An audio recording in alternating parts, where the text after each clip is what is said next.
টহল কার্যক্রম পরিচালনা করছেন। মূলত এই টহল কার্যক্রম পরিচালনা করা হচ্ছে যেহেতু আগামীকাল বৃহস্পতিবার থেকে নির্বাচন শুরু হবে, সেক্ষেত্রে যেন কোনো ধরনের বিশৃঙ্খলার তৈরি না হয় এবং কোনো ধরনের অঘটন না ঘটে, ভোটাররা ঠিকমতো ভোট কেন্দ্রে এসে ভোট দিতে পারেন, সেই জন্যই মূলত এই টহল কার্যক্রম শুরু হয়েছে।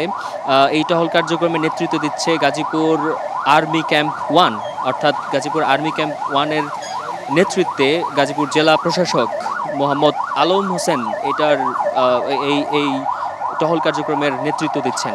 আমরা দেখতে পাচ্ছি আমরা মূলত এই টহল কার্যক্রম শুরু হয়েছে গাজীপুর জেলা প্রশাসক কার্যালয়ের সামনে থেকে। এটি জেলা প্রশাসক কার্যালয়ের সামনে থেকে শুরু হয়ে জেলার বিভিন্ন সড়ক প্রদক্ষিণ করে তারা যে বার্তাটি দিতে চান, মূলত বোঝাতে চাচ্ছেন আগামীকাল যে নির্বাচন অনুষ্ঠিত হবে সেই নির্বাচনে যেন কোনো ধরনের বিশৃঙ্খলা তৈরি না হয়, কোনো ধরনের ঝামেলা তৈরি না হয়, সেই জায়গা থেকেই এই টহল কার্যক্রম তারা পরিচালনা করছেন।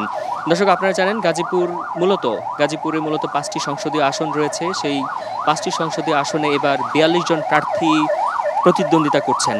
এর মধ্যে বিএনপি, জামায়াত, এনসিপি সহ অন্যান্য রাজনৈতিক দলের নেতাকর্মীরা এই নির্বাচন করছেন এবং তাদের যে সমর্থকরা রয়েছেন, তাদের যেই ভোটাররা রয়েছেন, তারা আগামীকাল ভোট কেন্দ্রে এসে ভোট প্রদান করবেন, এটাই তারা আশাবাদ ব্যক্ত করছেন। আর সবচেয়ে বড় কথা, গাজীপুর যেহেতু একটি শিল্প অধ্যুষিত এলাকা, এখানে প্রচুর মানুষ বসবাস করেন, বিশেষ করে ভাসমান শ্রেণীর মানুষ বেশিরভাগ এখানে বসবাস করেন।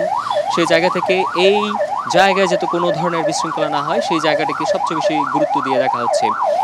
এই পুরো গাজীপুরে মোট 27,38,249 জন ভোটার রয়েছেন এবং সেই ভোটাররা আগামীকাল নিজ নিজ কেন্দ্রে এসে তাদের ভোট প্রদান করবেন।